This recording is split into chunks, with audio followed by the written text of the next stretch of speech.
ইসলামী জিন্দাবাদ জিন্দাবাদ, বাংলাদেশ শ্রমিক কল্যাণ জিন্দাবাদ জিন্দাবাদ। আউযু বিল্লাহি মিনাশ শাইতানির রাজিম, বিসমিল্লাহির রহমানির রহিম, নাহমাদুহু ওয়া নুসাল্লি আলা রাসূলিহিল কারীম,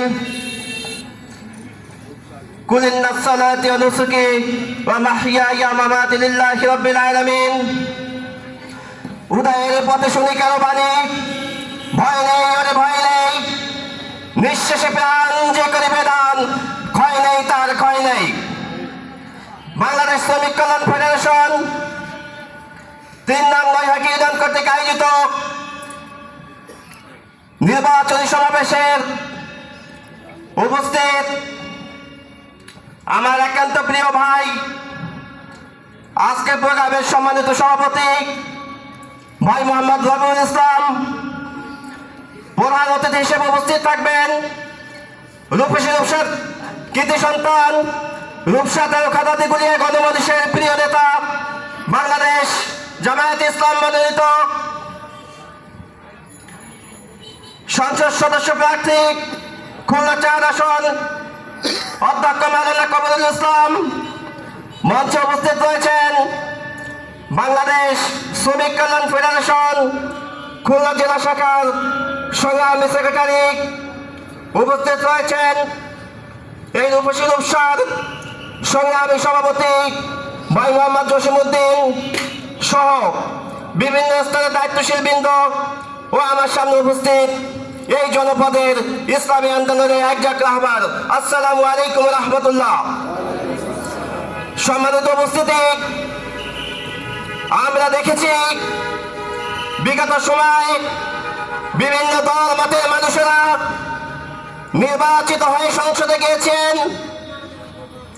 সংসদে যাওয়ার পরে তারা তাদের যে দৌরাত্ম, সন্ত্রাস, চাঁদাবাজ, রাহাজানি, মানুষের উপর জুলুম নির্যাতনের স্টিম চালিয়েছেন। সময় এসেছে আজকে তার প্রতিবাদ করার। আমরা সকল দলকে দেখেছি সংসদে, সকল দলের প্রতিনিধি দেখেছি, একটি দলকে আমাদের দেখা হয়নি এখনো। সে দলটির নাম কি সংগঠিত ভাইরা? আমরা কি দেখতে চাই না বাংলাদেশ জামায়াত ইসলাম সংসদে যাক, কোরআনের পক্ষে ন্যায়ের পক্ষে কথা বলুক? আজকে সময় এসেছে আমাদের, আজকে বাংলাদেশ জামায়াত ইসলামকে সংসদে পাঠানোর সময় এসেছে। আজকে আমাদের ঘরে ঘরে দুর্গ করে তুলতে হবে। আজকে এমন করে ঘর বাদ যাবে না। রূপসা থেকে তেতুলিয়া, রান্নাঘাট থেকে সংসদ ভবন পর্যন্ত প্রত্যেকটা জায়গায় বাংলাদেশ শ্রমিক কল্যাণ ফেডারেশন, বাংলাদেশ জামায়াত ইসলামের দাওয়াত পৌঁছে দিতে হবে। পৌঁছে দিয়ে আগামী যে জাতীয় নির্বাচন, এই নির্বাচনে বাংলাদেশ জামায়াত ইসলামীকে সংসদে পাঠিয়ে দেখতে হবে তারা তাদের যে কোরআনের আইন বাস্তবায়ন করছে, সেই আইনের মাধ্যমে তারা কেমন দেশ চালায়। আমাদের একটিবার সুযোগ দেওয়ার প্রয়োজন রয়েছে কিনা? সংগ্রামী ভাইরা, আমরা দেখেছি বিগত 17 বছর যারা দেশ চালাইছেন, সংসদে গিয়েছেন, জনগণের কোনো ভাগ্যের উন্নয়ন ঘটেনি।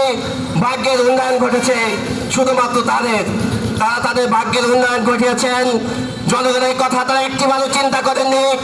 খেটে খাত দিনমজুর শ্রমিক মানুষদের উপর তারা শুধু নির্যাতন চালিয়েছেন।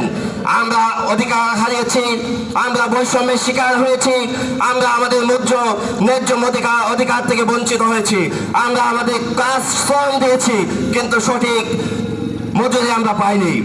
তাই আমি উদাত্ত আহ্বান করতে চাই আপনাদেরকে, আগামীর দেশ বাংলাদেশ, ইসলামের বাংলাদেশ, আগামীর বাংলাদেশ, কোরআনের বাংলাদেশ, সেই কোরআনের বাংলাদেশ বিনির্মাণের জন্য আমাদেরকে ঐক্যবদ্ধ হয়ে বাংলাদেশ জামায়াত ইসলামকে ভোট দিতে হবে এবং তাদেরকে সংসদে পাঠাতে হবে। এই উদাত্ত আহ্বান থেকে আমি আমার আলোচনা শেষ করছি। ওয়া মা তৌফিক ইল্লা বিল্লাহ। আসসালামু আলাইকুম রহমতুল্লাহ।